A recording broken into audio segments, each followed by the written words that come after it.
Thank you, everyone, and welcome. We are so thrilled to see you again for the second session.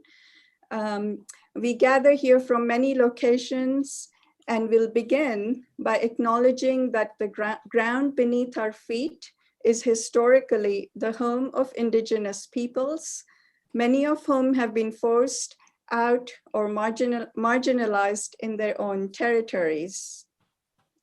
As we discuss today, the ABC's second theme, labor, we must also recognize that while we are the beneficiaries of this virtual space, what connects us at this very moment are computer screens, software, servers, etc., all built on extractive and exploitative practices, specifically involving labor and prevalent around the world.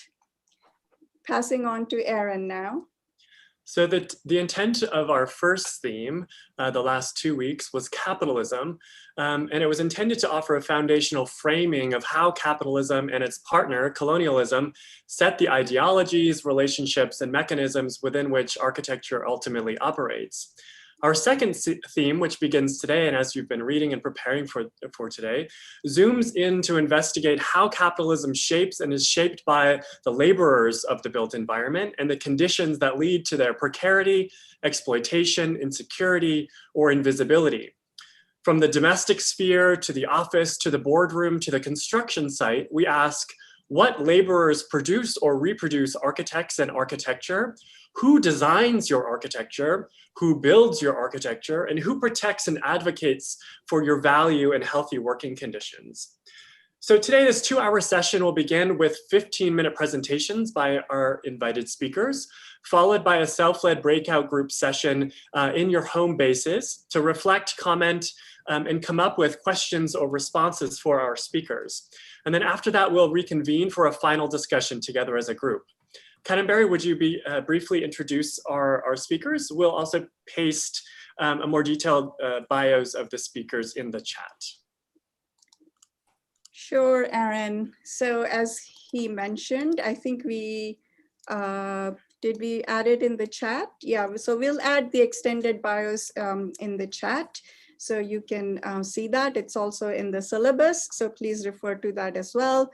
But I'll just quickly, very quickly, one-line bio for all speakers, so you know a little bit even in this presentation. So our first speaker is Lygia Sabbag.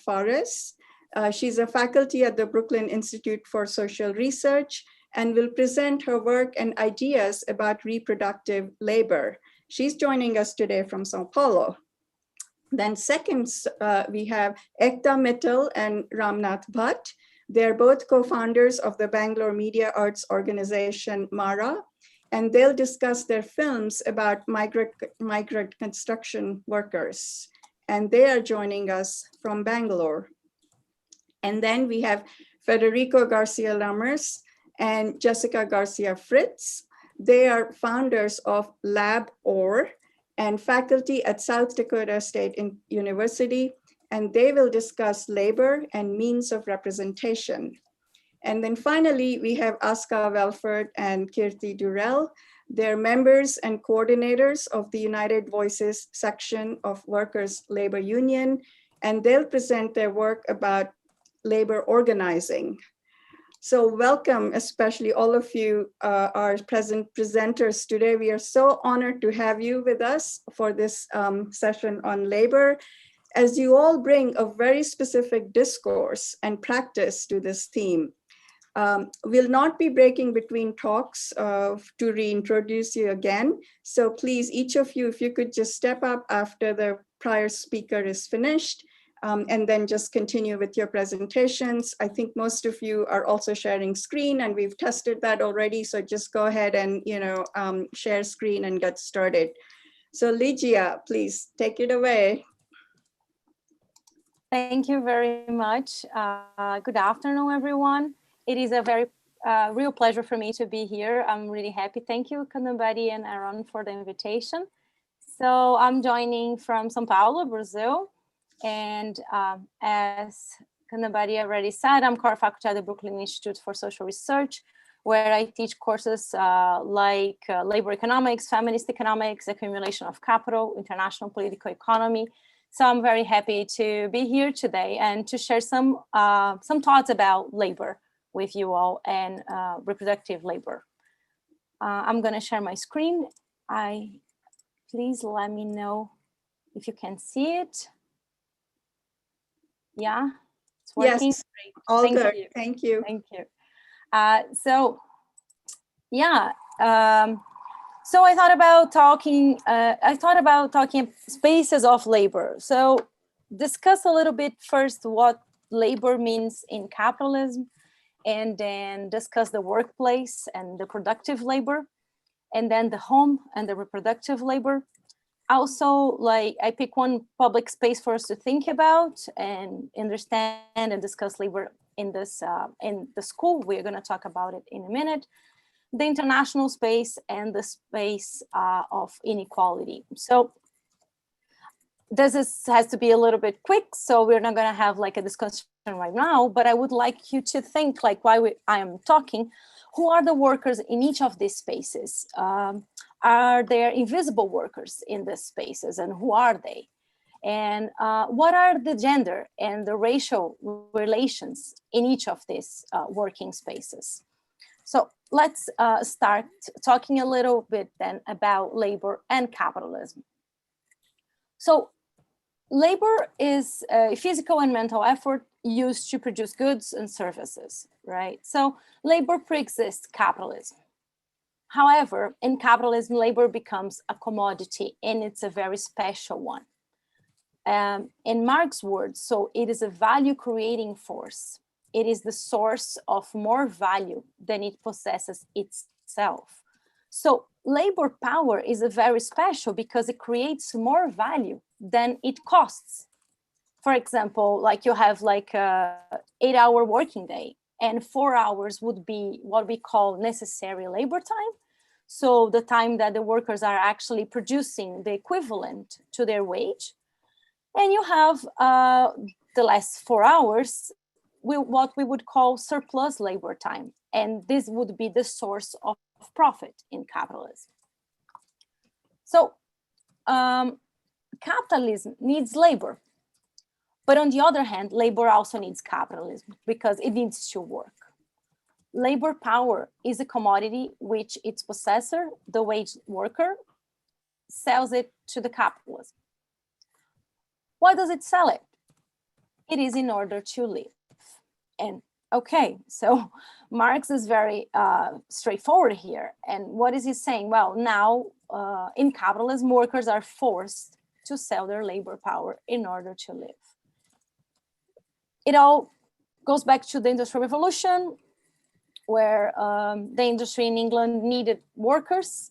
So the enclosure movement actually draw workers out of their land, like force them out of the land, take their means of production away, and provoke the separation of space of production and reproduction.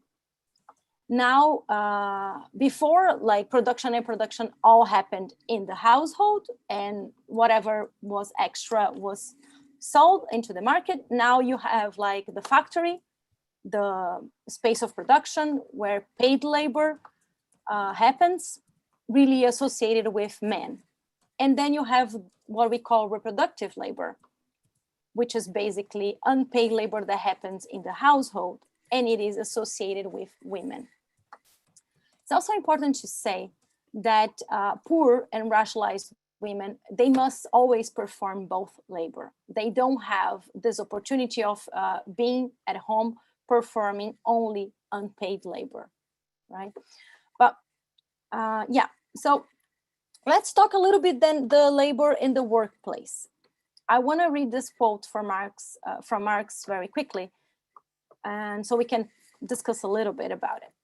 So the cost of production of simple labor power amounts to the cost of existence and propagation of the worker. This minimum wage does not hold good for the single individual, but only for the race. Individual workers, indeed, millions of workers do not receive enough to be able to exist and to propagate themselves.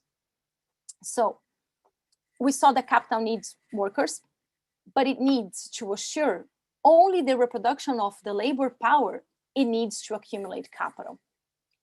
So one thing that that capital does is making labor more and more redundant through technology. So developing technology, and so you don't need as many workers. And these workers go to what they call reserve army, which is actually like a pool of people ready to work whenever it's necessary, but it's also very useful for capitalism in order to keep wages down. So on one hand, capitalism doesn't assure that everyone is able to live under capitalism. But on the other hand, it needs to legitimize itself as a social system, right? So one of the tools that the system uses to do that is to use race and gender to justify inequalities within capitalism. So racialized workers, women, and many times immigrant workers as well, they are the ones who get the precarious and the low pay jobs. They are most of the time the ones that are unemployed. And in the case of women, for instance, the justification many times as well, women need to be at home and taking care of the kids. But in this sense, labor is, or part of the labor force, it's pushed out of the labor force and is being justified like using race and gender stereotypes many times. To talk a little bit about labor nowadays, let's think about the technology who's actually displacing labor for, since ever, but more and more, this labor is getting displaced and not absorbed in new forms of labor or of work. So then what you have is precarization of labor. I don't know if you watched this movie, sorry we missed you, but it's a really good movie, I really recommend. And it's the story of this guy here who is unemployed, and he takes this so-called job, but it's not really a job because he has no rights, as a delivering person, and his wife who's caring for the elderly for paid, but both of them like have struggle a lot to make a live. So I suggest you to watch it. Always thinking that gender and race perspectives are very important. And when we talk about precarization of labor or Uberization of labor, we could use this term now, because more and more labor is being precarized and really pushed to being on their own. I also want to talk about something that is happening now in the US very, very quickly, which is the labor shortage, or the so-called labor shortage. So capitalists are saying, well, we cannot find workers. But I suggest us to think about it as a wage shortage instead of labor shortage. What happens is, in my opinion at least, is that the workers are there, but maybe they don't have the ideal conditions to work.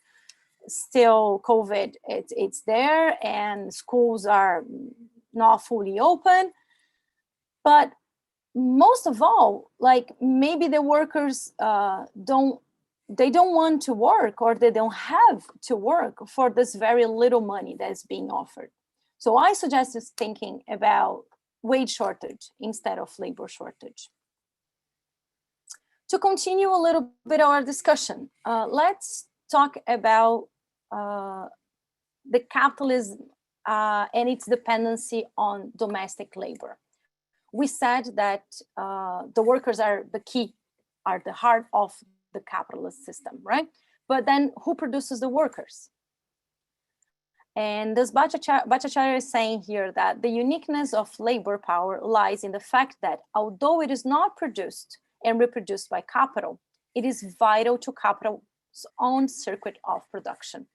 So I think the picture here is very clear that women are making the workers able to go to work, right? Like producing or reproducing labor. So another space of labor that I want us to think about is the home, where the gender division of labor happens. So we have reproductive labor in the house, which is like biological reproduction, which is the only one that's actually related to women. And then we have the physical reproduction, so child supervision, cooking, cleaning, physical and emotional healthcare. And you have cultural reproduction. All these three are reproductive labor, right? So women's free labor is what assures production of labor power, this very important commodity, this key commodity to capitalism production. And this and women subsidize wages when they perform free labor, free reproductive labor. Because if people would have to make money enough to pay for child supervision, for cooking, or for cleaning, they would have, the wages would have to be higher, right? So the fact that women do it for free actually supports capitalism. So to continue a little bit about and talk about another kind of reproduction, or it's one that happens in the public space, or maybe not necessarily public, but collective space. And I picked the example of schools here. We could use others, but due to lack of time, so let's think about schools. So the schools here, like the one that we have at the bottom of the screen, is this banking system, as Paulo Freire calls. It's a very hierarchical and imposes discipline on the kids, right? On the students. And up here we have like this elite schools where creativity and independence is really valued. So what I would like for us to think about here is like, first, who are the workers and their working conditions in these two very different spaces, right? How much freedom the professors and teachers have here. And on the other hand, who's the worker who's being produced in these two different spaces? So who's being produced as a worker here in the school that imposes discipline as if it was a factory?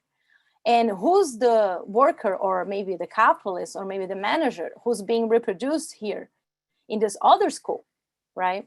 So, and also to think about what are the values that are being reproduced in these two different spaces of production and reproduction. Let's jump, sorry about the very different jumps, but let's jump to the international space. I saw the discussion that you had 2 weeks ago, and it was great. So I'm not going to go into details here, but as you saw, the colonization and imperialism is part of capitalism, right? Is capitalism looking for more spaces of accumulation because it requires constant expansion. It requires cheap labor, cheap raw materials, and always wants new markets to sell the goods that are produced. So in the age of globalization, let's say last 40 years more specifically, wages, prices, and working conditions vary a lot in the different countries. All that to try to minimize this contradiction between capital's needs to drive down labor costs, but at the same time need to expand consumption. So then you have, like in the core or in the developed countries, workers that are better paid. I'm not going to say well paid, but I'm going to say better paid, who are actually able to buy stuff that is produced in the southern part of the country, of the globe, under very low labor costs because it has very, very low labor conditions. So also in this framework, I want us to think a little bit about how labor is managed in the interest of capital in terms of migration, how like the US borders, for instance, it is more or less flexible depending on how much the US border with Mexico is more or less flexible in terms of how much cheap labor the US needs at a specific moment.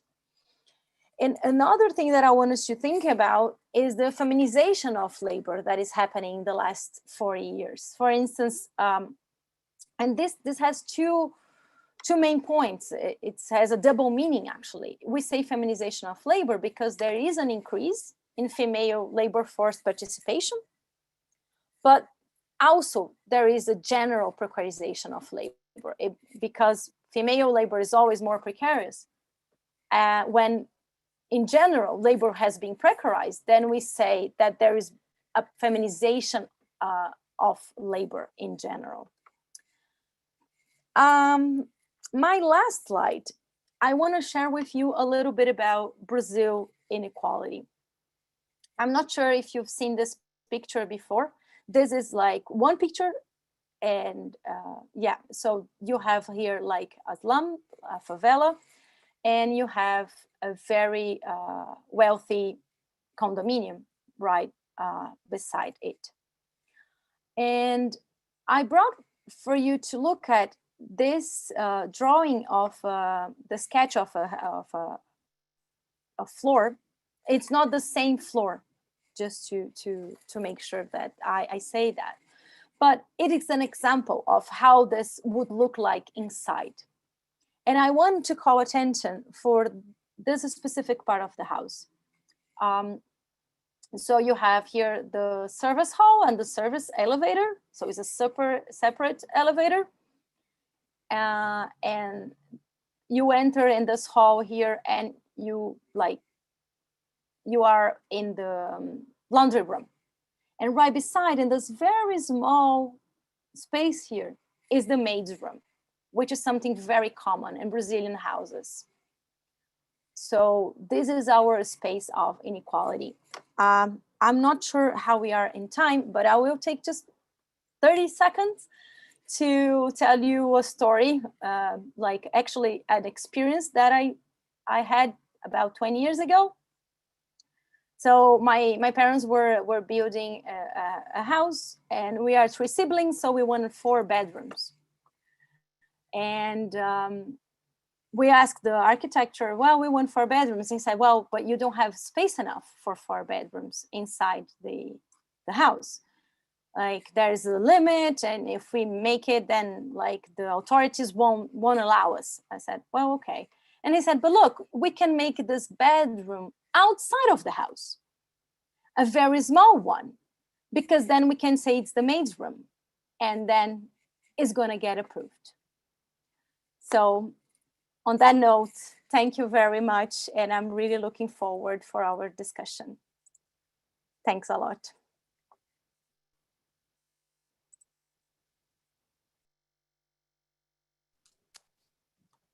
Thank you. Ekta and Ram, take it away. Yeah, thanks, Aaron. Thanks, Lygia. I just won't take very long, just a kind of a quick intervention to what Ekta will be talking about. But I just wanted to give you a very short kind of prequel, if you like. And I will mostly be talking about infrastructure and labor. So that's what I also work on directly, both with Ekta and also my own kind of academic research is on infrastructure. So I'll talk a little bit about that. This is mostly about India. So, but also I think in many countries of the global south, you will find the similar kind of pattern. So the story which I would like to start is somewhat in the early mid years of the 19th century, of specific kind of a economic form called mercantilism was coming to an end for various reasons. Now, mercantilism is a system where raw goods were imported from India to England, and Indians got some gold and silver. And in turn, England exported the same goods to other European countries for even more gold and silver.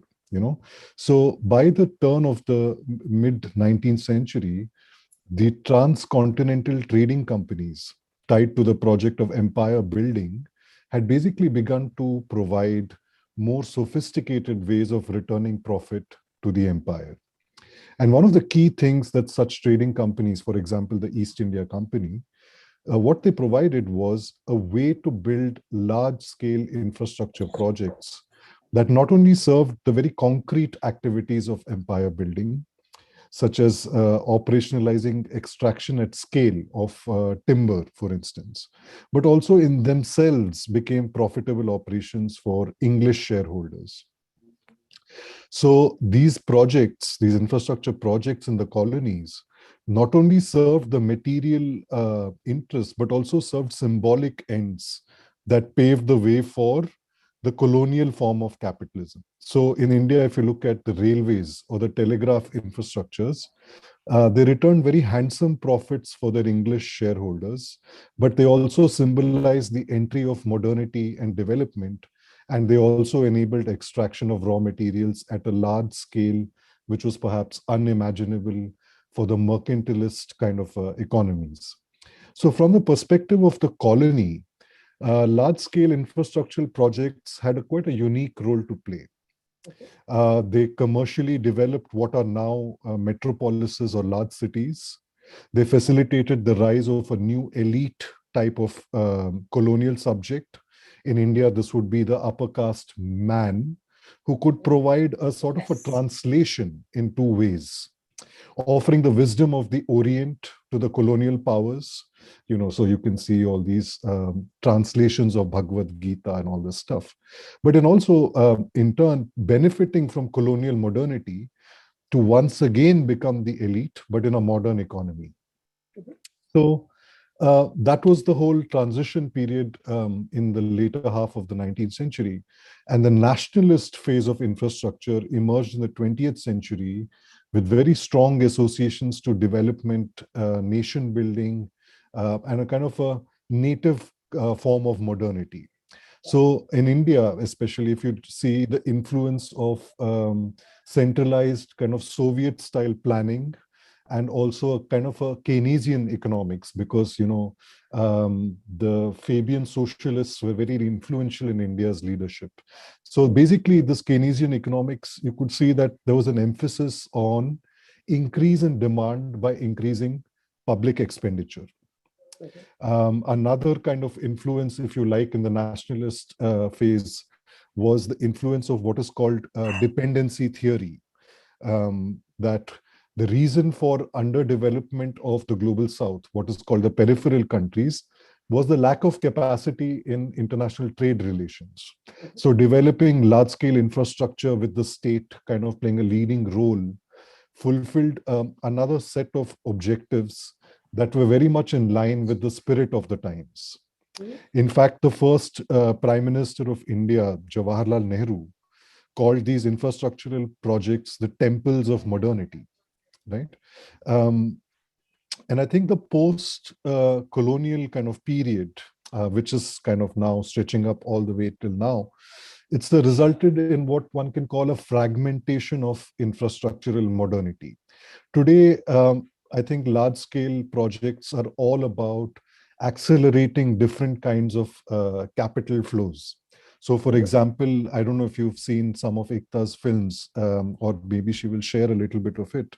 You can see that her work on transport infrastructure and labor shows how urbanization itself can be seen as an agglomeration of capital, a magnet for capital concentration, if you like.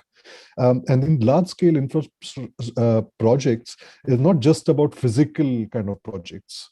So for India, and I'm sure in many countries of the world, you've heard about the smart cities project. So every physical aspect of the city that generates significant amount of data is thus captured and processed symbolically, leading to the emergence of a datafied double of the city, right? So by manipulating the data layer, you not only manage the city, but you generate a new source of surplus value. So the physical and virtual infrastructural projects are merging precisely because the larger capitalist framework of urbanization, and David Harvey and others have written a lot on this, is precisely what encourages such combinations. So these infrastructural projects, in a way, kind of resembles the logic of the colonial capitalism, in the sense that, even today they serve the same symbolic role of signifying modernity, progress, development, and all the rest of it. And in a more material sense, the logic is also similar in the sense that labor is sourced by ensuring a reserve army of labor, which we also heard in the previous presentation. This old term called the reserve army of labor. And I would recommend a book written by Kalyan Sanyal, who's an Indian Marxist, who's written about this Indian, what the Indian specifics of this reserve army of labor. And this is done by depressing the agricultural economy, both at the national level, but also the international level. So you create this reserve army of labor, and the surplus value is accumulated in the metropolitan. So this is the same logic within India, but it's the same logic also at the global level. And for those of you who want to kind of read more into this, I would really highly recommend a recent book by Professor Utsa Patnaik and Professor Bhat Patnaik, called A Theory of Imperialism. So they've really kind of sketched out what I've just mentioned in very briefly. And I want to finally end on a note of infrastructure that is very rarely commented on. It's something that I did my own research on, which is not, infrastructure not just about material transformations or these grand imaginaries of progress, but it's also about creating subject positions. And this is where I think from now on, we'll be going more into the representation angle and the labor angle, So this creation of the subject positions. So for every large-scale internet project, the project produces the ideal internet user as a subject. Mm-hmm. For every kind of a train project, an urban passenger is produced, right? The ideal urban passenger. So subject positions are created inherently with infrastructural projects. And these positions come to life in what we can call infrastructural practices, where the users have to engage with the infrastructure, or the managers have to operationalize infrastructure. So all kinds of practices. And I think what we want to also focus on the obverse side, one can see the subject positions also created in the building and the labor of infrastructure. So what kind of labor is expected from where, with what kind of expertise, and so on. To give you a very quick example, one can see that in large-scale infrastructure projects anywhere in the world will not work with local labor for various reasons, because local labor is well networked, they will not work overtime, they can mobilize and unionize, they know the local language, they will demand compensation, blah, blah. So in a way, over time, particular kind of subject positions are created even in the labor involved in infrastructural projects. And here, I'd like to point out to the work of Jacques Rancière, a French Marxist, historian, philosopher, etc., who's written about very wonderfully, I think, who says that the worker who writes poetry is more dangerous than the worker who's a revolutionary songs, because he's precisely talking about what happens when the worker is not assigned to the role that society gives to the worker, either as a victim or as a revolutionary hero. So this poetic side of labor is not only about disassociating from what Rancière would call a kind of a distribution of the sensible. So, some people participate in the civic, other people do voting and arts, and other people do labor. This distribution of the sensible, it's not just about disassociating from that, but the poetic side of labor is also about producing what the American sociologist Avery Gordon has called a social haunting. Social haunting, I will just like to conclude this by giving you a quote from Avery Gordon's book on social haunting. The book is called Ghostly Matters. So the quote is, abusive systems of power make themselves known and their impacts felt in everyday life. It is an animated state in which repressed or unresolved violence makes itself known. It renders the familiar strange and brings the unexpected into view.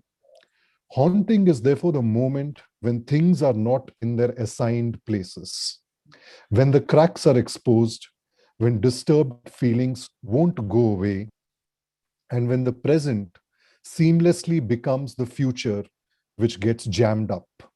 So I'll leave you with that quote, and I would like to leave you with that sense of social haunting. And I'll give the floor to Ekta to continue. Thanks, Ram. I think I'm just going to move quickly to my film. I wonder if all of you might have watched what I had shared earlier, but I'm just going to play a short story from the film just to kind of move on from what Ram was talking about. I hope you can hear.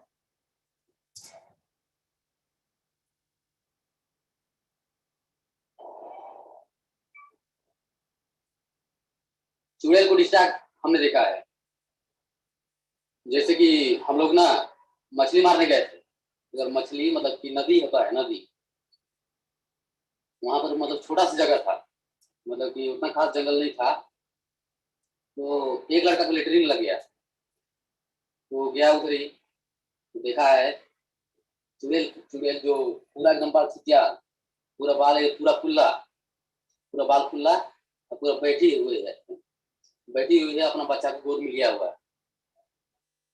तो उसने बताया कि ऐसा ऐसा बात है यार, वो एकदम डर से कांप रहा है, बता नहीं रहा हम लोग कि ऐसा ऐसा हो रहा है।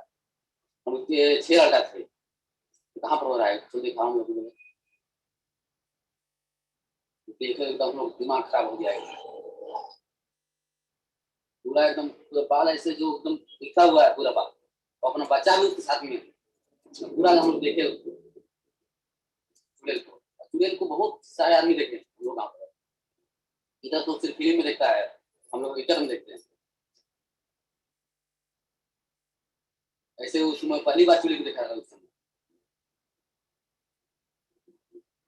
मतलब कि उसका मतलब दूसरे डिजाइन से उसका शरीर, जो पैर था, ई वाला पैर है ना, ई वाला जो है पीछे तरफ था।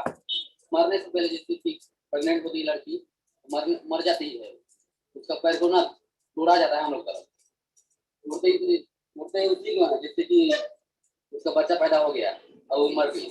मरने के बाद में अगर बच्चा नहीं मिलेगा, बच्चा लेने आती है, मरने के बाद तोड़ा जाता है, तोड़ के उसको पीछे आ जाता है। वैसे ही टाइप से होता है, जिस तरफ से उसका पैर हो जाता है उसी टाइप से वो भी उसका आत्मा भी हो जाता है। और वो तो जो मरता है वो हकीकत चुड़ैल है, चुड़ैल को हर आदमी देख सकता है। विश्वास नहीं है तो हम लोग आप किसी से भी कार्य कर सकते हैं।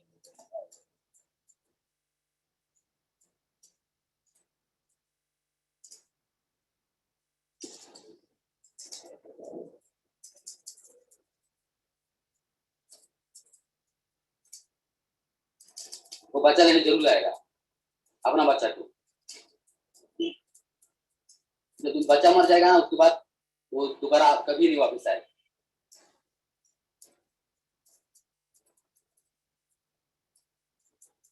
I hope you hang on. Sorry. I hope you heard that and saw that. If you didn't, then maybe the link that I think Kadambari and Aaron shared, you would probably find this excerpt from that.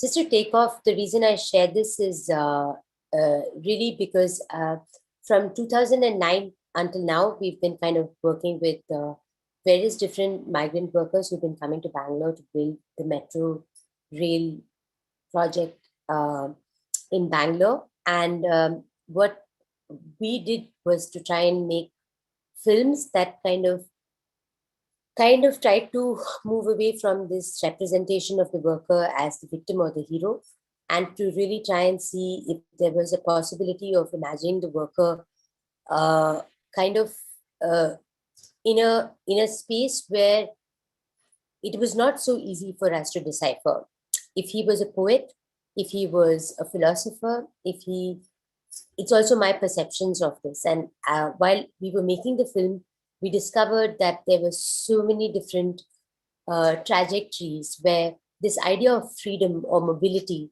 and this idea of leaving home was as important as leaving the city. So I'm trying to talk about the conditions of labor, which is strictly in the context of contract labor. It is getting much more complicated to unionize migrant workers who are working on really large infrastructure projects, and the anonymity and the interiority that we might encounter if we delve deeper into it. You might find very different understandings of reality or truth or money or any of the concepts that we might go on to discuss. And in the context of contract labor, what happens is that many of the workers come to Bangalore. They're not local, as Ram was already mentioning. They will come, and I might be here today and I might be gone tomorrow. I have no idea which city I'm going to, and I will just keep moving. And in that process, I think after 10 years of spending consistent time with many of the workers I met along this project, I've learned that they really would not want to actually define their identity or belonging to either their hometowns or the cities that they actually started work in. What really works for many of them is the fact that they're constantly moving, and the relationship with the state is quite null and void, quite almost invisible in that sense, and at the same time quite complicated, because it is defined by also what experience they may have in one city vis-a-vis another city. And it is complicated because it is not just a labor relation in the sense of I'm getting my wages on this time, any which way they don't. They're all working overtime, and there's high levels of exploitation. But also we have to consider the political environments in which the workers are traversing these journeys. And the migration trajectories are informed by communal communal as well as economic interests of the ruling party, which may or may not be in favor of that worker, in this case, the individual. So it isn't really easy for us to imagine worker in the kind of collective sense that we are probably trying to discuss. So sometimes, especially after the COVID lockdown, the migrant worker kind of became a central figure, and it became a bit perverse, I felt, in looking at images of the migrant worker constantly as somebody who was kind of just somebody who had to wait for the state to reach out to him. I'm saying him because most of the contract laborers that I'm talking about in large infrastructure projects are all men. They discourage them to travel with their families and the children. So hence, it was difficult for us to really figure out what has happened to this worker right now. He's studying in every news channel, every newspaper as a central figure, and one has to either look at him as someone who needs help, money, ration, food, whatever, or he's really desperate trying to get home. And I feel like these representations are a bit dangerous because I think there are many other stories. I think I'm already a little bit over time, so I'll just sort of wait for the questions. Thank you. Thank you, Ekta and Ram, so much. Federico and Jessica. Wow, those were really fantastic presentations. Thank you. I'm Federico, and Jessica and I would like to share how our practice and teaching are shaped by labor conditions and how we try to make those conditions present through the visibility of bodies. I mean, bodies, the notion of both individual and collective personhood, the idea of land, the organizing of groups, and the role of institutional and governing bodies are a precondition for thinking about labor within capitalism. And the four bodies at the corner of this slide, which we oversimplified for the purposes of the presentation, are interconnected by a network of individual and collective work. We're here today because the organization of the lobby and its members and really thoughtful people leading this teaching experiment. But we live and work and teach in the city of Brookings, South Dakota, which was settled on the unceded lands of the Oceti-Sakowin, where the Seven Councils fire. And this kind of colonial condition of occupation and displacement is very present in this place. So each of these efforts outlined on the screen are shaped by the space between architectural labor and construction labor. I think a space that is haunted by the invisibility of personal and institutional bodies whose labor produces the very spaces we live in. Simply put, which is kind of dangerous, I guess, architectural labor within and beyond its commodified value is usually and narrowly defined by the making of drawings, models, specifications, budgets, meeting minutes, all things that we do for a compensation, which are also defined by the limits of the same contracts that often undermine the fullness of architectural labor and continue to exclude ideas of immaterial labor, gender labor, racial labor, for example. Construction labor is conditioned by the on-site and off-site means through which architectural labor becomes materialized, and the politics of construction associated with contractual agreements, many of which continue to be outside the kind of small sphere of architectural labor. But I think for us, the exchange between different sites of labor produces and reinforces social, racial, environmental, and political imbalances of power. And as we started teaching in Do Art, the Department of Architecture at South Dakota State University, we noticed that our own interests and the interests of some students and colleagues centered around these imbalances. But there are also things that didn't align, which is why we slowly formed another body, Labor, really as a way to support other more labor-centric efforts in our community and elsewhere. And through our work, it became evident that beneath the surface of sites of labor was a flood of under-examined documents, mostly written documents, I think whose dullness really was only matched by their enduring impact on labor conditions. And documents such as specifications, contracts, budgets, even daily things, if you want to consider an email archive a document, things outside of the sensuality of design, but really central to architects' labor, our own exploitation, and even our self-implication in the structures of power that we perpetuate. Power structures that are seen in laws, codes, patents, other regulatory written documents that are really common, yet usually under-examined in architectural education, and perhaps not fully interrogated in typical architectural practice. So in reflecting about how little we knew and still don't know about all these kind of stacks of documents, we started to ground our practice and teaching in these forms of documentation. Not only history and theory classes, but also design studios, the context where students are typically expected to make design proposals and engage with representation techniques. So I think essentially we really thought, what if we actually slowed down a bit and tried to undo processes, specifically labor-driven processes, instead of proposing new design solutions in every studio that we teach. So in the past 3 years, our practice and teaching have changed around a few questions. First is really, how did certain architectural and construction labor practices emerge from historical circumstances? And how were these practices solidified through documents that became standard instruments of practice? And lastly, how have these instruments continued to impact contemporary practice? And perhaps more difficult, is it possible to challenge power structures through changes in the very instruments we labor through? We'd like to give you a glimpse into a few of these projects as a way of introducing our teaching approach and spend more time describing student work from the Spec Studio, which is a vertical graduate studio about written regulatory documents that underlie labor conditions.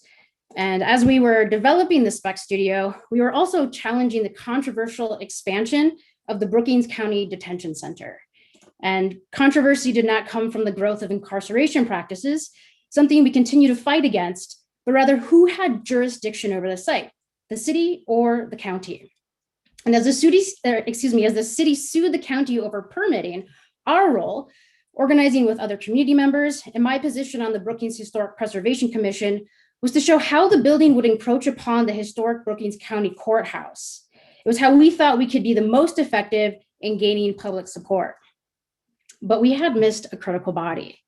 Deep in the 2,000 pages of specifications, essentially the written instructions for construction bodies, was US patent 7,318,300 BI. This is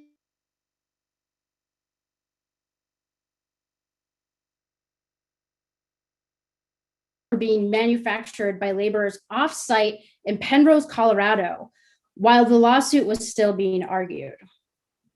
The county leveraged the fast off-site labor of Maximum Security Systems, Inc. and Cornerstone, as well as precast concrete to quickly occupy the site. The city dropped the lawsuit, and 20 days later, on-site labor crews arrived. And really, the use of off-site construction to quickly occupy seemingly empty spaces is not new to South Dakota. Oceti-Sakowin lands were colonized through the prefabrication of white pine houses sent by rail.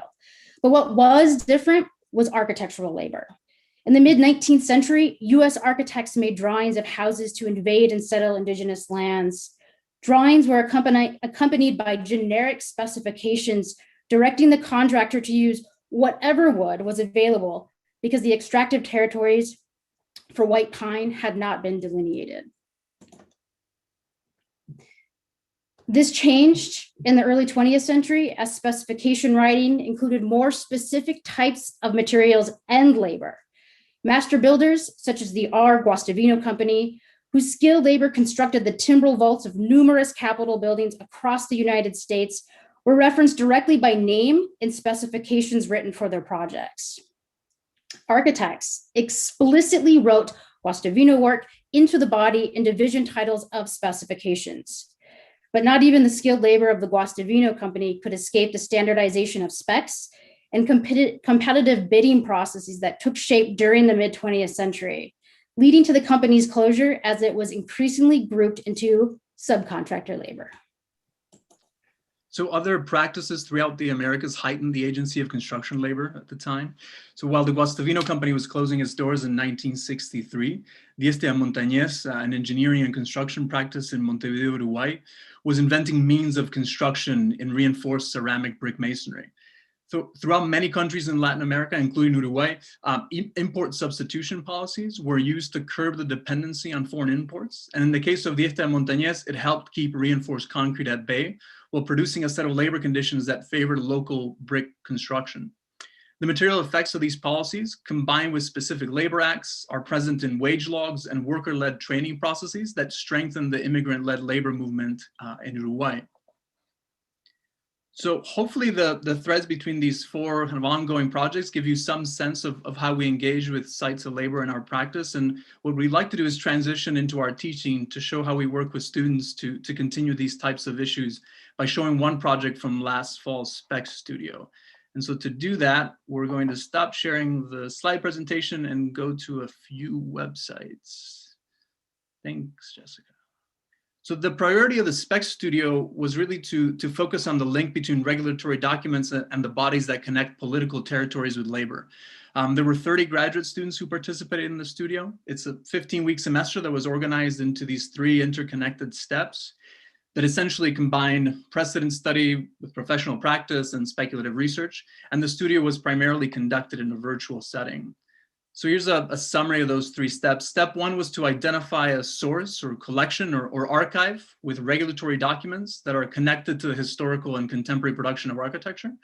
And then step 2 was to visualize the collected documents and histories by designing graphic networks that weave different forms of evidence into well-researched arguments. And the last step was to speculate continuously about the influence of regulatory documents on the processes that shape building sites and cities, and also to question the production of archival technology. So in a sense, to use step 3 to question step 1. But the most central aspect of this approach for us is that without making any design proposals, the students tried to focus on the consequences of building to reveal the social and political patterns of architectural production. So as the students examined the collected documents, we started to find patterns in language and format, and we compared and discussed their observations. And by the end of week 4, 4 research themes emerged in which the students could begin to group their work around and have these kind of student-led discussions. And where you can see the 4 themes at the bottom of the website, we'll spend most of our time discussing the labor conditions theme. So we want to take a closer look at Becca Wojtaszek's project, Unpredictable Labor and the Role of Water in the Construction of the Panama Canal. So to do that, we'll go to Becca's website for the remainder of the presentation. As part of step 1, Becca identified workers' health and contract records, sanitation laws, and material specifications. And from this study, yellow fever, sanitation, and concrete, which are seen here in the tabs, emerged as areas of focus throughout the documents. And while we won't unfold every section of the website, we are going to focus on how Becca mapped overlooked documents that underlie the presumed ambitions of technological progress in the Panama Canal.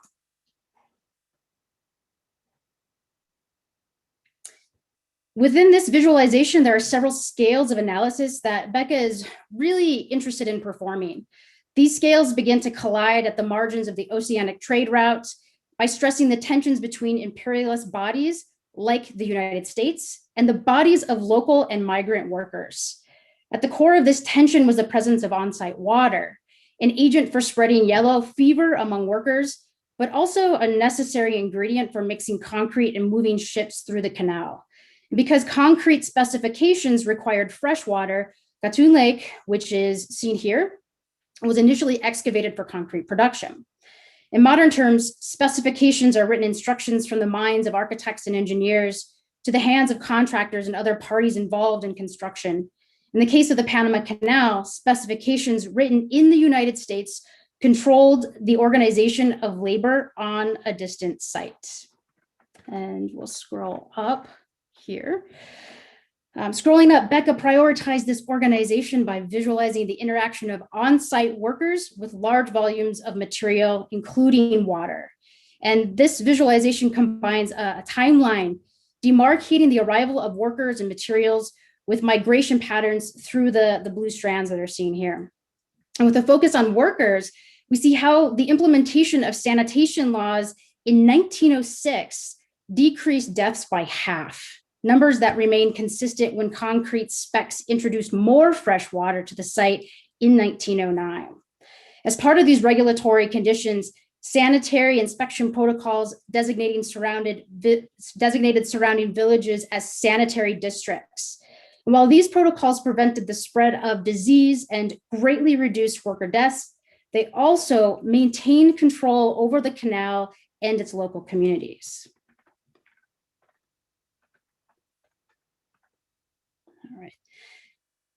Regardless of all these sanitation efforts, over 1 million cubic yards of concrete continue to be poured, while upwards of 473 workers died on site during the last year of construction.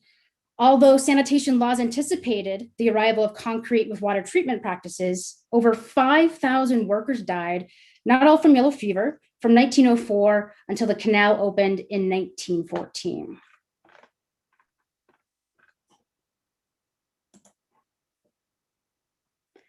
This tension challenges the colonial imagination that continues to underlie contemporary conceptions of technological progress.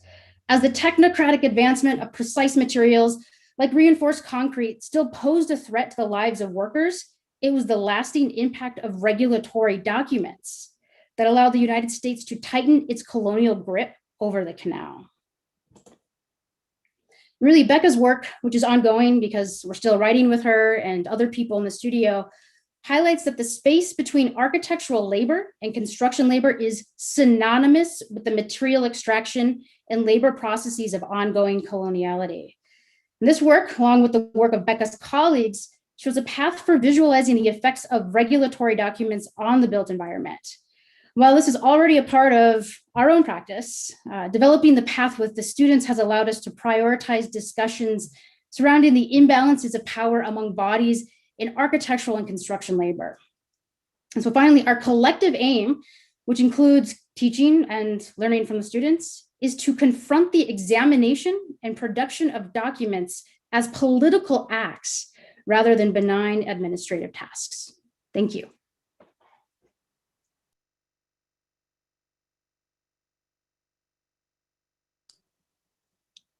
Thank you so much. And last but not least, Aska and Kirti. So thanks to all the previous speakers for taking us through spaces of labour, the relationships between labour and infrastructure, colonial capitalism, the creation of subjects, and the visibility of labour through bodies and documents. My name is Aska. My name is Kirti. And we're members of SAW, a recently formed trade union for architectural workers in the UK. So who is an architectural worker? Anyone working in or around the architectural office, and who does not have the ability to hire or fire. This expanded category, including BIM technicians, cleaners, admin workers, model makers, assistants, and visualizers, almost definitely includes many of you here, those who provide labor that makes the cogs of architectural production tick along. And what's a union? A union is the coming together of workers to concentrate resources and coordinate our actions. It's not a third party that provides a service for its members. Rather, the union simply is the workers, organized and empowered to effect changes to their working conditions. In response to the theme of this summer school, which is Architecture Beyond Capitalism, as you know, and today's topic, labor, we were asked to discuss how capitalism produces the labor conditions experienced by workers in our industry and how our union actively opposes these conditions. Today's presentation was also an opportunity for us to reflect on our wider project and to frame our work of opposition as the formation of spaces of resistance within and indeed perhaps outside capitalism. We're going to discuss scenario making as a tool that we use to think of ways to intervene within and beyond the capitalist workplace. But first, we'd like to start with a quick reminder of what capital is, and apologies as this has partly been covered by Lygia and others. Capital is value in motion, according to Marx at least. It is the value set in motion across an industrial production system in order to create more value. This movement of value starts with the initial investment into materials, machinery, and labor, which when combined produce new commodities to be held at a higher value than was originally invested. This creation of surplus value is entirely derived from the exploitation of workers. Exploitation here does not necessarily refer to dreadful working conditions, though it can. Exploitation simply refers to the fact that capitalists extract more value out of workers than what they pay them in wages. In very simple terms, the value of the drawings, the reports, the email that you produce in the course of a working day are sold to clients for more money than it costs your employer to hire you as a worker for that day. In 2017, in the time leading up to the formation of our union, a group of architectural workers and students mapped the forms of exploitation that they were experiencing in the workplace and at university. During this workers' inquiry, they held open meetings, conducted surveys and interviews, and archival research of past unions to collectively chart the architectural sector in the UK from below. They broadly categorized the forms of exploitation the architectural workers were facing under key headings, in no particular order: overwork, unstable employment, toxic studio culture, and the undermining of professional ethics. We're going to tell you a little bit more about these now.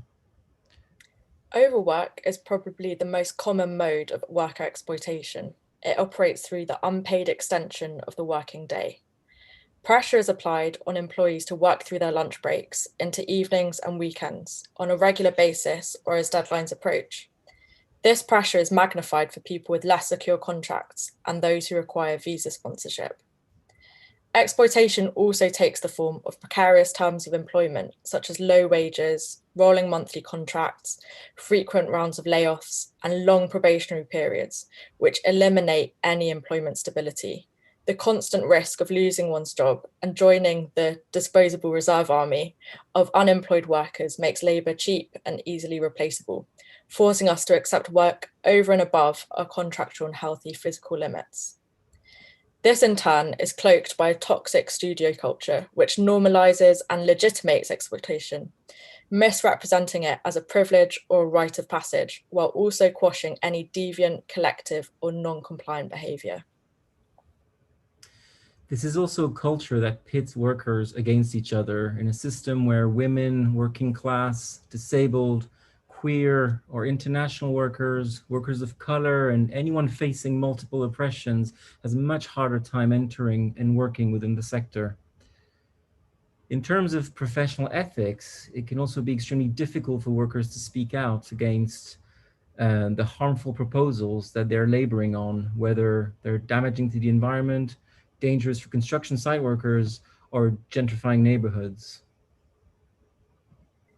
So in response to these issues, our workers' inquiry established the need for a trade union for architectural workers to organise the sector and create a capacity to fight poor working conditions at a direct grassroots level.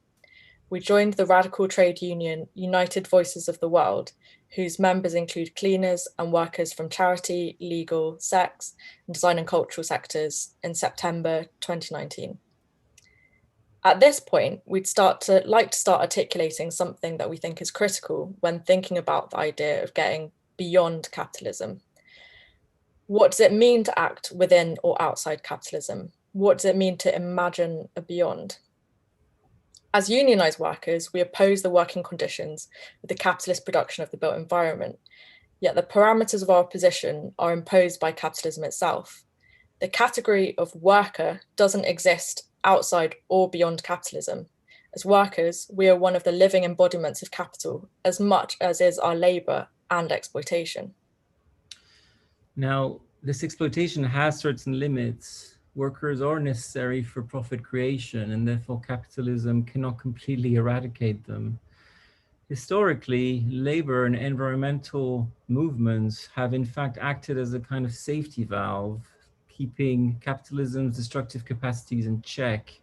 Trade unions have sometimes acted as mediators between workers and capital, giving just enough so that the workers can live another day to sell their labor power again.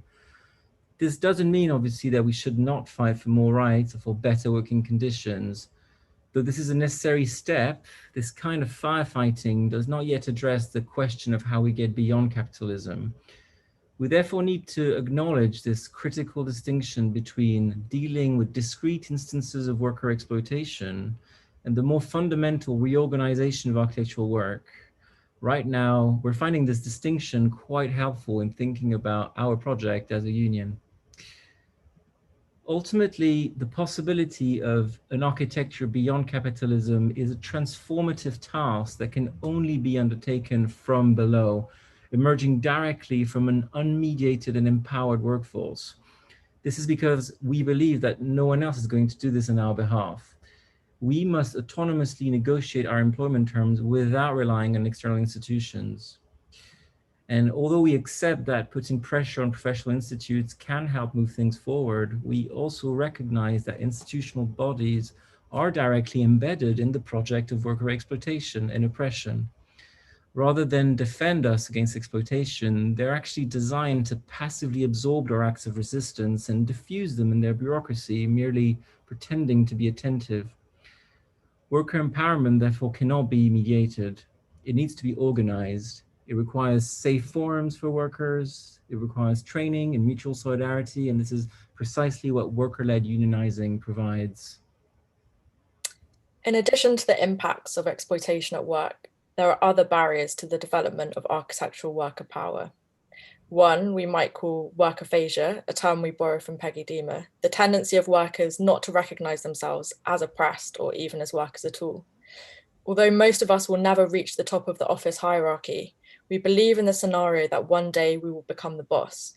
We're unable to identify with our working peers, siding instead with our employers.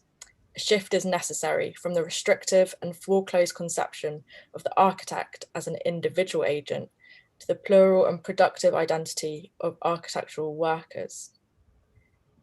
In order to operate this cultural shift, we use various tools to help us dream and practice different futures and build collective identities. For example, we rewrite workplace events, and use role plays to question and navigate these scripts. Some are based on true worker experiences of exploitation that many of you may very well identify with closely. Others point towards a more open-ended set of possibilities, identifying breaches and setting up new social relations amongst workers. My name is Kit. I'm an architectural assistant at Peter Beige Architects and a new member of SOAR. I'm getting in touch with other union members to help me with an issue at work. The union has a working group of volunteer caseworkers that engage in the direct support of other members facing workplace disputes. As part of our regular training, we run through scenarios based on the issues currently faced by UK architectural workers. Whether we're training with real or imagined scenarios, we use a set of questions to identify the issues, the points of leverage, and open up possibilities for collective action. In small facilitated groups, we analyze the scenarios and teach ourselves to think about these familiar situations according to new scripts, for instance, making individual concerns collective ones, holding those in power to account, finding room to maneuver. This is how we learn to apply employment law, becoming quick at picking out the typical legal implications of a case. But scenarios are also didactic frameworks to teach SOAR members that the law is not enough. We need power to enforce our rights. To use Marx's words, between equal rights, force decides. We call worker solidarity this process of member-led casework. The scenario making is central to this. This is where we're invited to share someone else's concerns, to take on the work of legal research, of writing letters to employers, to help someone think through the desired outcomes and how it might be achieved by building leverage and building courage. Given the context of individualism within capitalist architectural production, building collective agency with one's co-workers does not happen naturally. We train ourselves to galvanize other workers into taking action through acting out and role play. We rehearse potential responses when speaking to reluctant colleagues. We develop responses to lines like, "I don't want to stick my neck out, I could lose my job. Nothing's ever going to change, better just lay low and let someone else deal with it. This issue doesn't affect me personally, I don't need to get involved in this." Or, "I don't think we should challenge our managers, I'd rather just leave this place and get another job." In practicing imagined dialogue by softly agitating, listening to colleagues' real issues and inspiring them, we collaboratively strategize for different futures. This is how a group of workers earlier this year organized a walkout from their office after they were forced to work in the office during one of the UK's lockdowns. By coordinating their actions, they were able to win their demands of working from home, whilst being protected from victimization by working together. Getting everyone to believe in a shared set of demands and actions is only possible when we practice in advance and build our confidence. Writing and practicing scenarios together helps us to envisage the possible outcomes of our interventions, including the ones we don't necessarily want. So for instance, when we're planning an action, it's important to imagine how the managers might respond. Usually when we imagine a boss retaliating, this can galvanize us into taking action. Why would a manager get angry anyway when we make reasonable demands about working in safe conditions, right? Scenarios also open up space for imagining different, more positive futures, ones where we aren't scared of getting fired, where the fruits of our labor perhaps not alienated from us, where we have democratic control of our workplaces. Devising and practicing alternate endings to events is part of the strategy of the Theatre of the Oppressed, first elaborated by Augusto Boal as a technique to imagine, plan, and intervene as a community. After trainings, we apply our strategies to live cases supporting other architectural workers, which has led to many of our victories. Marx does caution us to the risks of imagining the recipes of the cookshops of the future. Therefore, our scenario making must be directed to be potent. Ultimately, SOAR itself is about making space to imagine and prototype different forms of relations between workers. As members, we form a democratic space, using participatory decision-making, care, and collaboration in radical contrast to many of our experiences at work. Member to member, we prefigure architecture beyond capitalism, simultaneous to our position at its heart. As a branch of the wider union, we're also practicing a present where workers from vastly different sectors are in mutual solidarity with each other's struggles. Jane McAlevey, US labor organizer and theorist, refers to the process of organizing as expanding the workers' self-interest out from immediate personal concerns to workmates to ever greater communities. So scenario making is a practical mode of collective political imagination, one where new ways of being at work can be imagined and rehearsed, forming new shared identities and reshaping material conditions and social relations. As a trade union of architectural workers, capitalism frames and constitutes our struggle, and scenario making is essential for us to maneuver within and beyond it. Thank you.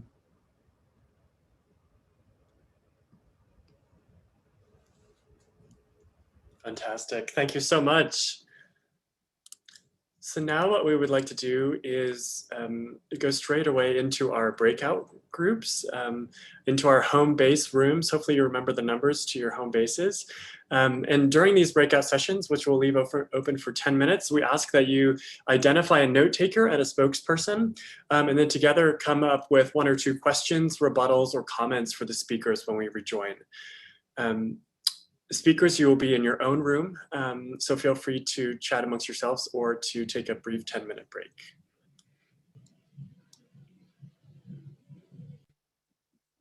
Welcome back, everyone. We realized that was a very quick 10 minutes. Hopefully you had some lively discussions, questions, and debates. What we thought we might do is just go group by group with if you have a burning question or perhaps questions for the speakers, and then we'll just move that way, and then we'll have a kind of more rounded group discussion after each group has kind of asked their question. So perhaps we can start with group 1. Did you have a question or a comment or a rebuttal for the speakers?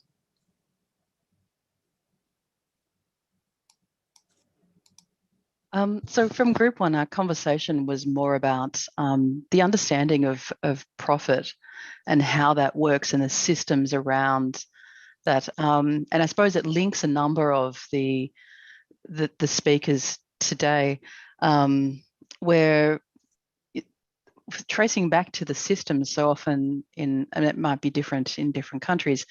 In architecture schools, we teach people about this third sort of equation. It's a third to pay wages, a third is meant to be for overheads, and a third for profit. And usually that third will be sort of up and down depending on how we bid for a particular project. And just sort of the realization, it's like, well, but those are the things that have probably come from some MBA somewhere that are now influencing the way that many people who go through architecture schools will then run their own businesses.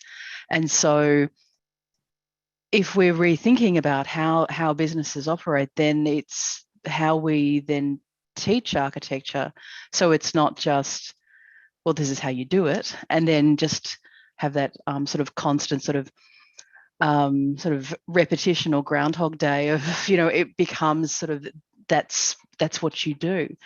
And I think that was sort of where our discussion came from, and then started to sort of move around there. So more of a comment rather than a sort of a self-realization. Excellent, and perhaps we can come back to that point as well if there's a kind of question that relates to it. I wonder if we could go to group 2. Group 2 here. We had a couple of questions, but maybe just one for now. We were wondering how, and this is to any of the speakers, how we can account for the labor of organizing, which seems to sort of fall within the scope or sort of working definition that we've had today of like reproductive labor. And I think it's like topical for the school, but also kind of links to many of the presentations today. So posing that to any of the presenters.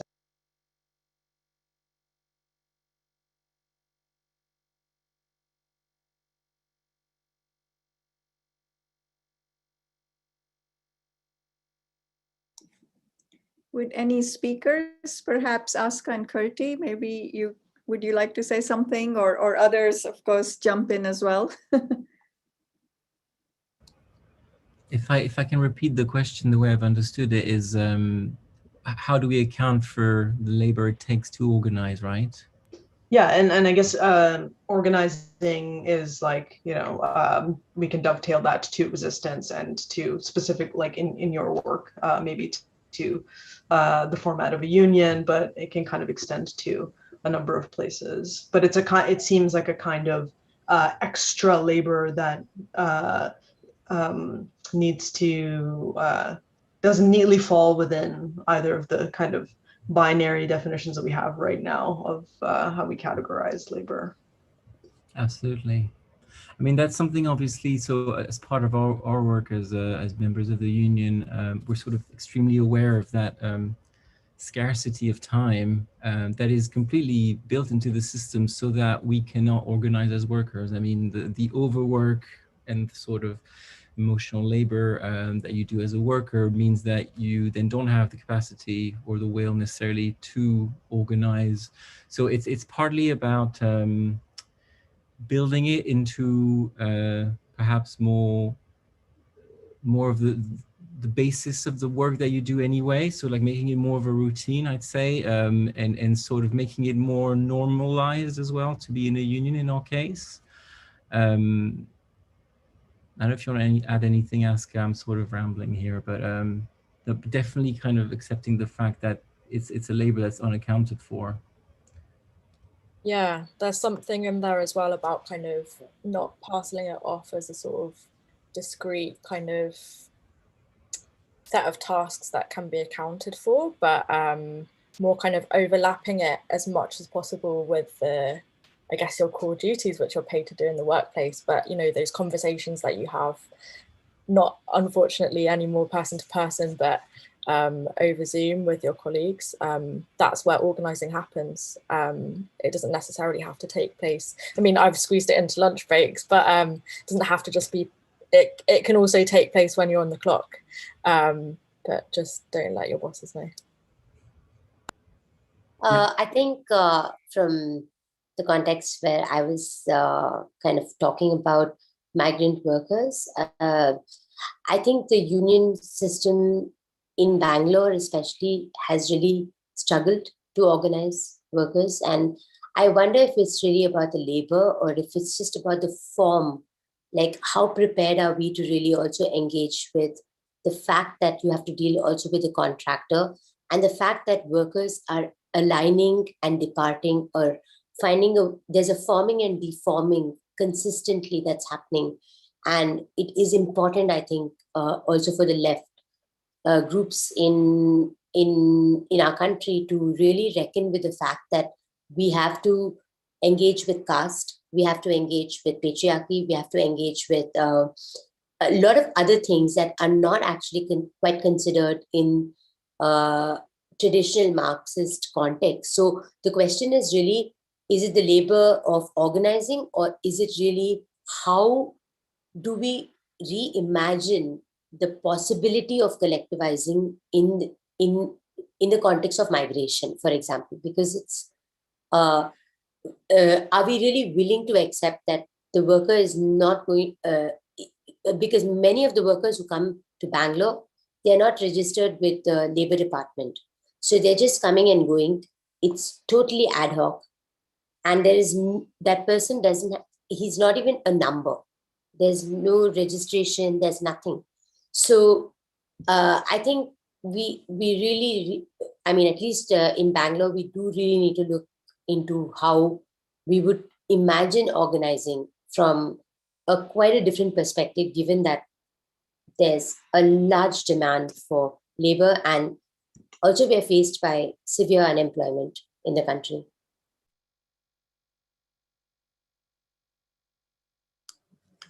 That's an excellent question. I wonder, Pamir, I see your name in Stack. I'm curious if you have a question related to this. Yeah, it's almost a direct follow-up. I guess it's primarily for Kirti and Aska, but the question is, once you start paying for the labor of organizing, once you have people sort of working for the union, I mean, you made a point of saying that the union is not an institution. It's not a third party. It is the workers, but at some point it becomes something that needs to be organized. And in that process, you are becoming an institution. So how do you handle sort of the idea of labor within that new type of institution that then is subject to corruption and so on and so forth? That's something we're definitely navigating. I mean, our parent union, UVW, I think formed only about 5 years ago, and is one of the sort of new wave of grassroots unions in the UK. So definitely not in the model of those big bureaucratic unions, but still having to navigate some of those same questions, power dynamics between full-time staff members, and I mean, SOAR is fully made up of members, not staff members. And yeah, I think that's really tricky. Yeah, no, it's a very good question. And just to clarify, I think that there are these two dynamics within the kinds of unions that we're involved in. And there are some paid staff members that do take care of the organization of the union, but we try to build as much as possible workplace branches and try to make colleagues that already work together, that are essentially members of the union together, to sort of organize themselves in a way that they almost don't really need the union, as it were, to do it on their behalf, right? So there is this interesting dynamic, but I totally agree with your point. Federico, I see your name next in stack. I'm wondering if you have a follow-up comment, or if you and Jessica have thoughts about this. Oh, I just wanted to pick up on some of the things about the organization of labor and some of the comments that were being made. And I think when safe, I think transparency about the forums and the places in which that organizing happens is pretty important, essential. I think Jessica and I, there's no faculty union at the university where we teach. And starting last year, we have no longer have any collective bargaining. And so we've had to kind of think about, all right, well, clearly within the university structure, we will not be able to do this. And so we're having to navigate with other people. What does that mean? And I think rethinking about where that organizing happens for us, even if you're teaching at a university, when you recognize that it can't happen within the institutional structure. And it's just something that I think is an ongoing thing that we're trying to address. Interesting. Excellent. I see Will Levine, you're up next on Stack. Do you have a question directly related to this, or should we go to group 3? You can go to the group stuff. It's unrelated. Perfect. We'll circle back. Group number 3, do you have a comment or question for the speakers? Yeah, I'm Zach. I can speak up a bit for group 3. So we talked a little bit about architecture, specifically architecture's role as an element of social reproduction. And so we were curious, how there's a gap between what the private sector or the public sector, what they say they like, what they say they're for in terms of social reproduction. They say that they like parks, they say they like community centers, they say they like libraries, all these, anything in the public sector really. There's a lot of positive rhetoric around that, but when we see what private institutions do, or even kind of contemporary neoliberal public institutions, they don't actually want to pay for it, right? They want to pay for commercial development, and they want to pay for police. So we're kind of curious, what is it? How do they maintain that really large gap in between rhetoric and actual action? How does capital maintain that gap in front of all of us all the time?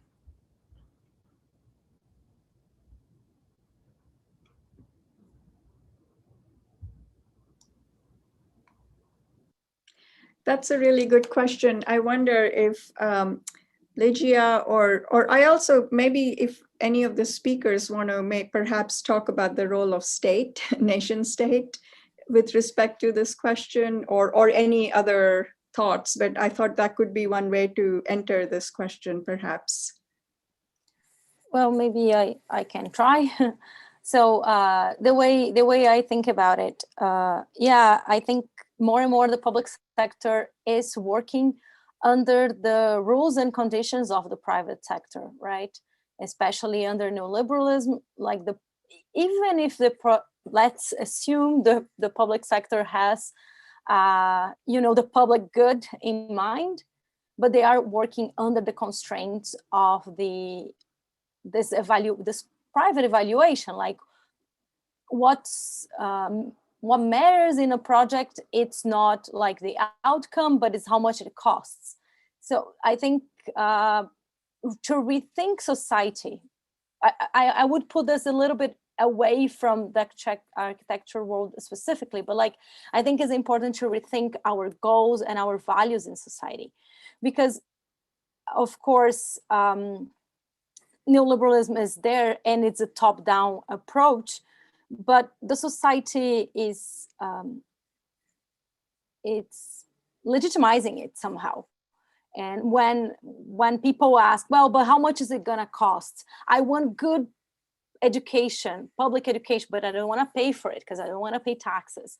You know, so I think there is a lot of contradictions within society that we have to start discussing, as well as, of course, the role of the public sector.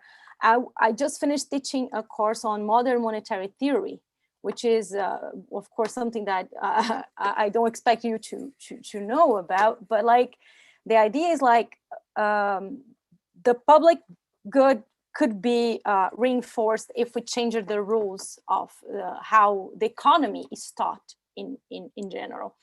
And on that, I want to also pick the point that Kirsten put up, like from the first group, when she said, well, we teach the students that it's 1/3 of each, like, so profits, it would be 1/3 of the whole revenue. So my point would be like, why then not to start teaching that the students that architecture firms can also be organized around solidarity economy, can also be organized in cooperatives, you know? So I also, yeah, I think our role is limited, but I do think it's also important that we start, you know, sort of being the change we want to see. That's more or less my take. Thank you.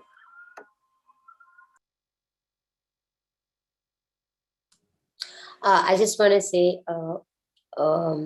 just a small comment that I think that in the way that we imagine society, it's not homogeneous, and especially in India with so much of diversity, even in a small neighborhood, where everything is gearing towards getting privatized. I think it is increasingly becoming apparent in the architectural formations that who is allowed and who's not.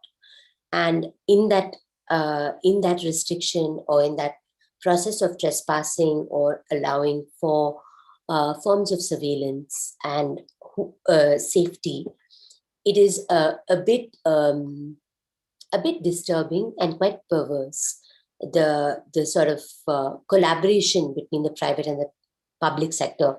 Because, for example, in the neighborhood that I live in, there's a private security that is actually employed to surveil a public space, which are roads, because of COVID, because they imagine that working class people are actually, you know, the suspected criminals or thieves or whatever it is that they are.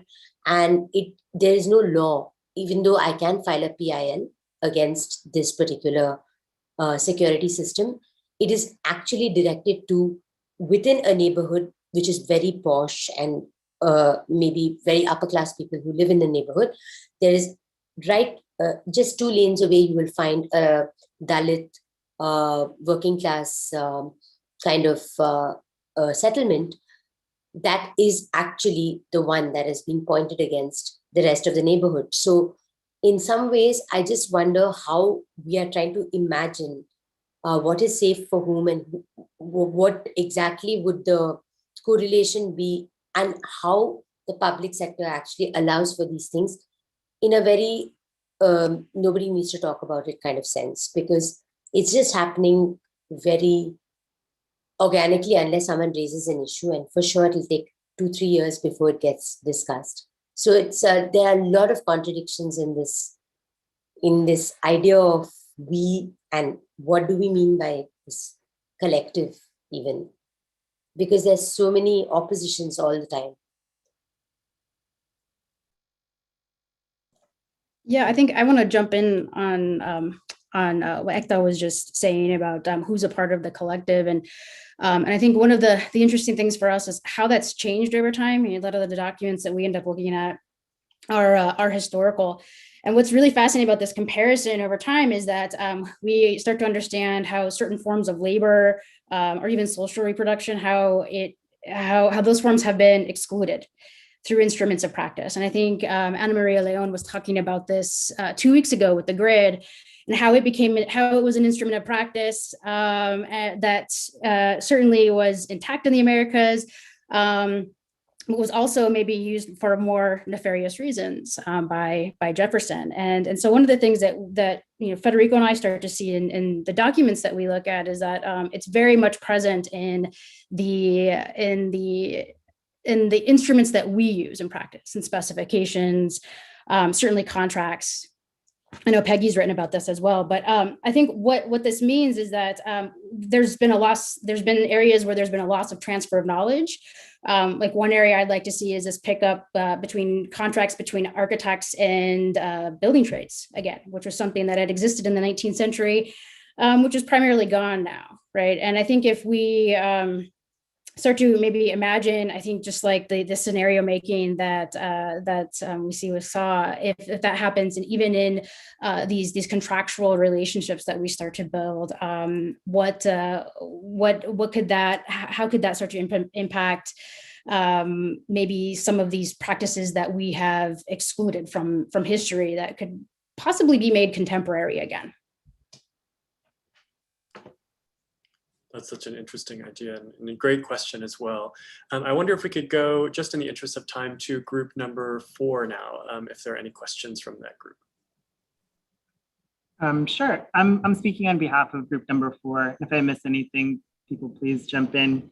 We didn't kind of settle on any specific questions, but I think a lot of our comments and observations revolved around this idea of confusion between bodies and how deeply embedded ideologies can be embodied in different forms, whether those are specs or standards, and how those ideologies can also be reproduced in different sites, whether it's the home or whether it's the academy. And then I think a lot of our observations also revolved around this idea of confusing the individual with the collective, and confusing even just the notions of capital and of labor, and that lack of transparency is one of the instruments of capitalism among many. So not a specific question in there, but definitely a lot of material. And also this idea of kind of specifically of architects and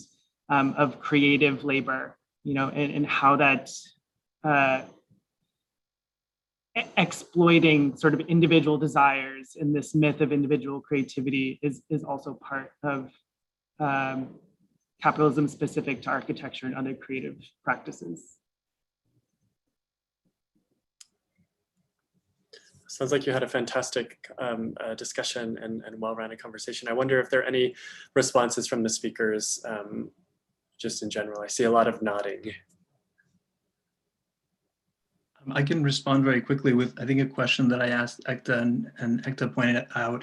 I mean, I essentially asked whether ideas of this kind of worldlessness between migrant workers or rootedness had taken place or changed across the 10 years. And what was really kind of clear for me is that Ekta responded, and I hope I'm not putting words in your mouth, but you basically said that part of it is unlearning the very question that I asked, right? The idea that you have to be rooted, right? Like somehow that has to be a condition that is present in migratory work, which it isn't. I mean, and that's part of the kind of power of the films, is that it acknowledges the kind of the fluidity of all of it. And so I think that that's certainly part of it. One thing that I will say, Kelvin, is that a lot of the way that bodies are described in particular instruments of practice and documents are not fluid. They are very intentionally not that way, which is why it's so challenging, because they should, and we need to figure out how to address the very conditions that Ekta is, I think, trying to describe, but we perhaps don't have the means to do that within those bodies yet. Not all of them. I think SAW is certainly an example of how we can we can articulate that.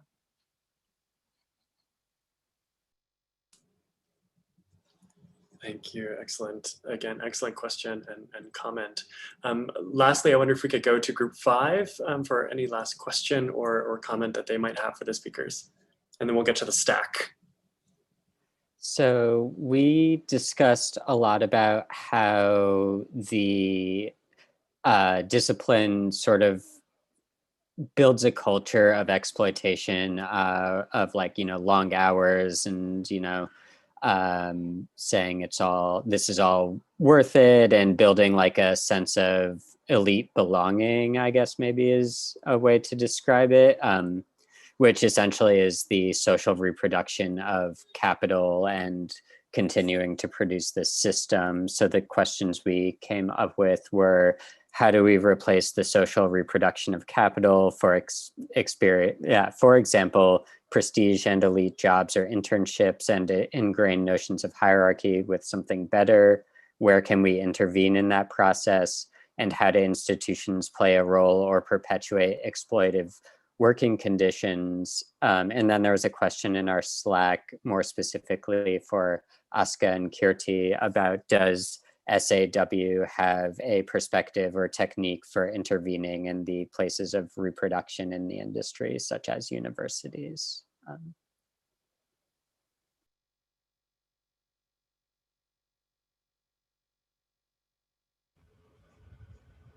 I mean, absolutely. So, I mean, we students are welcome members, and we do a lot of speaking to students and trying to, as it were,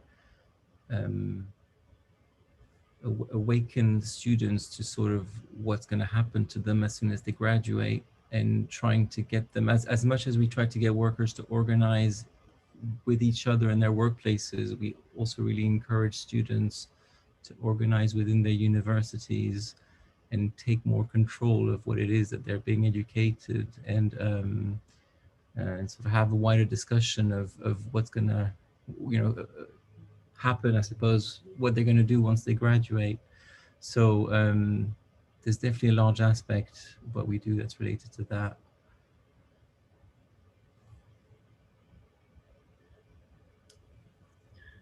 Excellent. I wonder if now we can perhaps go into the stack to continue this great conversation. Priyanka, I wonder if you're still interested in asking your question. Yes, I was. I didn't want to interrupt the summaries earlier. I have 2 quick questions, and I'll pose them very quickly. One is for Kirti and Aska, and the other one is for Federico and Jessica. My first question is, Kirti and Aska, you mentioned part of your role playing and this kind of training that you offer architectural workers is talking about becoming comfortable with the precarity of organizing, that you stand to be fired, you stand to kind of lose your job, or be spotlighted, or targeted in other ways. I wonder if you could narrate an example or two of how you do this, and what the responses have been from architectural workers with whom you do this. And my question for Federico and Jessica is, have you reached out to other schools of architecture who, let's say, for brevity, have more prestige in, just in the scene, and how have they reacted to your studio, formulation? I'll jump in first. I guess I would maybe slightly refine, instead of saying necessarily becoming comfortable with precarity, maybe it's kind of confronting precarity really head on, and in that moment of confrontation, developing a strategy and a response, kind of preparing ahead for, the risk of getting fired is terrible, and it has such big impacts on someone's whole existence. One kind of back and forth might be, when preparing for sending a letter to the boss, or whether that's a bit earlier, making an informal request, how will the boss respond? In the best case scenario, okay, great, like the boss is going to accept your demands, and tomorrow you'll be able to you know, get paid overtime, for example. Okay, what happens if the boss you know, picks on you? Well, then it starts a conversation where, you know, the only response to that is to recognize that the power, you know, speaking out alone, taking action alone, it's never going to work. The only safeguard is working together with your colleagues. So I guess that's kind of the next step in the organizing conversation. Once you anticipate, you know, the boss's response, Jane McAlevey calls it inoculation. You return to your strategy, and that's collective action. Just to give another example, I mean, through the last year and a half of COVID, there's been many workers that have faced redundancy. I think that's a UK term, and I think in the US you call it layoff. Correct me if I'm wrong, but there's a kind of organizing that we try to make happen around these key events, right? So members are extremely worried that they might be laid off or made redundant. And so we encourage them to speak to their other colleagues who may not be members of the union to try and work together and come up with perhaps a strategy that may or may not save some jobs at least. And having that discussion, approaching another colleague who has just kind of accepted their fate, as it were, that, you know, maybe they'll be made redundant, maybe they won't, it's out of their hands, they're just kind of waiting for it to fall on their head. And telling that person, look, you're going to lose your job maybe, but if you try to do something about it, it's not really going to put you more at risk, is it? And actually most people think, no, it will put me more at risk. I'd rather just keep my head down, and hopefully that means I'm not going to get fired. But developing this kind of attitude of saying, look, you're a precarious worker. It's not that you want to be comfortable with it, but it's kind of a fact. It's only perhaps if we start to kind of think about it together that, you know, there are possibly strategies that we could use to maybe fight this. So this is where we're trying to talk about being comfortable. It's not so much being comfortable with, oh, I'm precarious, it's cool, you know. It's more like, I'm precarious anyway, so why not kind of go the extra mile and trying to organize and sort of do something, because it's not really going to make you more precarious. Perhaps that's a better example as well. Thank you so much. I think we could continue talking about all of this for hours more. And I see that there are still questions in the chat, but I think Aaron, I had a question for Federico and just sorry. No, I already asked it. We'll be super quick. Sorry. And I think Jessica and I we've been talking about this quite a bit too. Short answer is yes, we've talked to colleagues, friends, and people who don't know from other places about the studio. One common conversation that we've had is it seems more like a seminar than a studio. And I think part of that are the conversations that have been geared around what the quote deliverables are, meaning like what are the students producing? And part of that is, I think, tied to the question that was asked before in terms of overwork and the kind of culture of the studio. It was kind of freeing in a way for the students to go like, oh, I don't have to turn this into a design project per se. I can keep kind of mining what the underwriting manual in 1936 means in 2021. And I think that for us, at least, that it's opened up some other kind of ways of thinking about how we run our studios and how the students can lead some of them too.